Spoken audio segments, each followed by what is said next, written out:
সম্মানিত গ্রামবাসী, আপনারা জানেন কালকে আমি যমুনা রোডের টানে আসার সময় একটা কল আসলো যে আসরুদ্দির বউ নাকি আজকের সাথে পরকীয়া করে ধরা পড়ছে।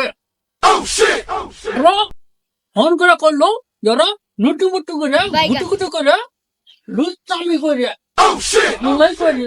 লুচ্চামি করে ধরা পড়ছে। পরে খোকন সাহেব আমার ফোন করলো যে স্যার ফোনে আসেন তাড়াতাড়ি এখন। পরে আমি বললাম যে আমি যমুনে আছি, আসতেছি। পরে যাই হোক সকালবেলা আপনারা আইসুন, এটা উচিত বিচার শরিয়া অনুযায়ী হাদিস কোরআনে যা আছে বিচার যা তাই হবে ইনশাআল্লাহ। কি কোন মেয়েরা আমি বিচার করি। ঠিক আছে বসেন। খবর সাহেব, আপনি যে আমার ফোনটা দিলেন তাহলে ঘটনা কি কোন শুনি। ঘটনা হচ্ছে হলো আসবে নিয়ে আসরুদ্দি, তাহলে তুমি খুলা কো মাদর সাহেব শুনু কি কাহিনী। মাদর সাহেব তুই কোন আমার পরিবার দা, আমি সারাদিন কাজে থাকি, বিকাল আসি আমরা খালি দূরে দূরে সাইজা করে কয়ে বা করো গা, খালি আমার ঘরে খালি খালি খালি কামে যাও, খালি কামে যাও। আজকে বিকাল আইসি আয়া ঘরে ডাহি দরজা সারবাই বাসু চাই না খালি শব্দ শুনি। পরে আমি দরজা করছি খুঁজা দিয়ে আসি আর আমার মহিলা দুইজনে এক খাটে মিলা পরে আমি আর কি করলাম, আমি আর প্রতিবিধি আছে ডাক দিলাম।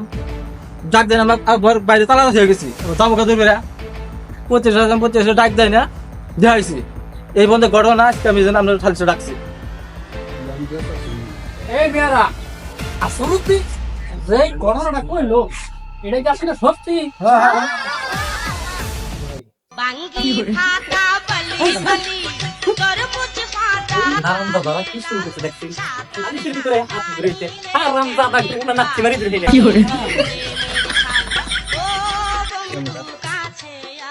ও এখন হাত ধরবার দিতেছ না, তখন না ঠিকই পিছে পিছে ঘুরছ আর হাত ধরবার চাইছ। এখন জলদি সমস্যা কি? এই মেয়ে আসরুদ্দি যা বললো তোমার কি কোনো কথা আছে? কও তুমি থাকলে কও। মাদবর সাহেব, আমার দুইটা কথা আছে। এই যে সকাল 8টার সময় আইসক্রিম বেচবার নিকে চরে জায়গা, আর হইলো আহে হেই সন্ধ্যা 7টার সময়।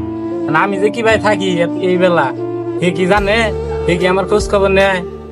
সন্ধ্যার সময় আহে, 7টার সময় আহে, গোসল গাছ দিয়ে হেই যে বাইরে যায় আর আহে না। আমার কি আর সন্তান টন্তান দরকার নাই? আমার কি আর ওই সন্তান ছাড়া চলবো? এই যে আজ 5 বছর ধরে আমার বিয়ে হয়েছে, একটা সন্তান টন্তান হইলো না।